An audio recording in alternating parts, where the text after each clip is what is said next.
This is a condition that is overlooked because generally when we talk about addictions, we are talking about addictions to alcohol, drugs, even video games, gambling, food. Maladaptive daydreaming is overlooked, even though in reality, with the new technologies, especially in this era, it is a condition that many people have. Maybe it is not evident if you look around, but surfing the internet, reading on sites and forums, it is evident that many people suffer from it. It is not a condition that has been recognized.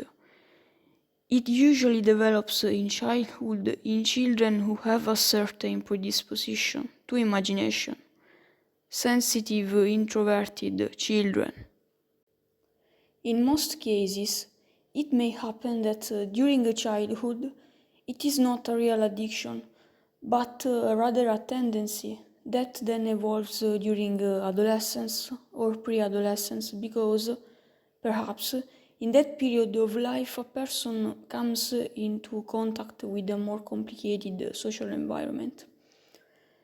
The pre-adolescent years are more difficult. A person is more likely to have to deal with bullying or even simple indifference. So for some this becomes a way to manage an emotional situation that becomes more complicated.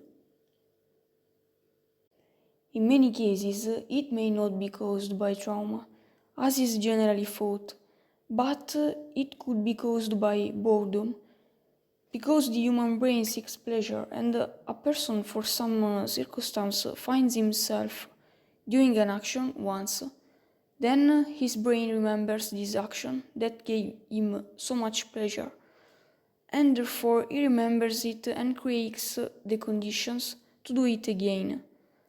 And that is how it becomes an addiction. So the cause of this behavior is not always a trauma or something very complex. At the base there could simply be boredom or the search for pleasure, for dopamine. Exactly like when children play video games and after this activity with a high release of dopamine they cannot do hard things or focus on anything else. Fantasy is also a way to escape from reality, because in fantasies people can chase this feeling of pleasure, while reality is more complex from an emotional point of view. There are negative emotions to manage. It is not a healthy condition to always be hyperstimulated or to always chase that peak of dopamine. Everyday life should not be like this. When a person creates these narratives in his mind, the plots of the fantasies are not so important. Much more important are the emotions that those plots make them feel.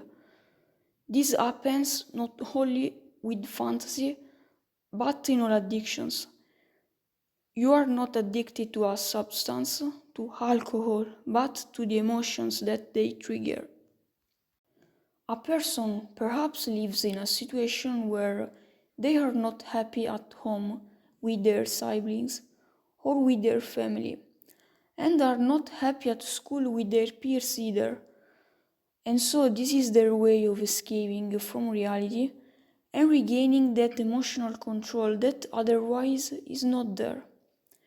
Because reality is hard to manage, or rather emotions are hard to manage, because in the end life is an emotional experience.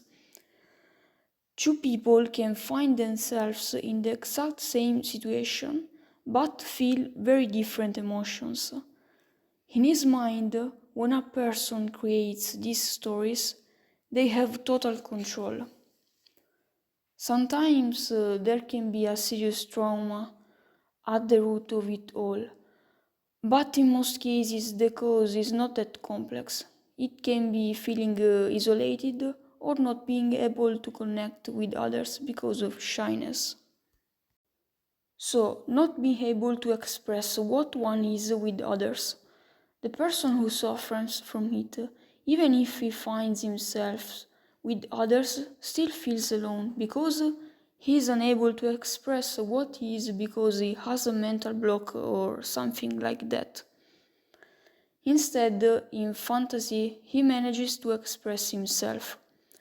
But this condition does not only affect introverted or shy people. Even someone who is extroverted and who likes to relate to others can suffer from it in particular circumstances. For example, during the COVID period, a very sociable person used to being with others suddenly finds himself alone and can start to suffer from this condition. Some who suffer from it blame maladaptive daydreaming from having taken away their time, resources, attention, and many years of their life. But they must consider the fact that when you suffer from an addiction, in that particular period of life in which it began, a person was not able to manage his emotional world or respond adequately to what was happening around him, and therefore fantasy was the means that helped him to manage it.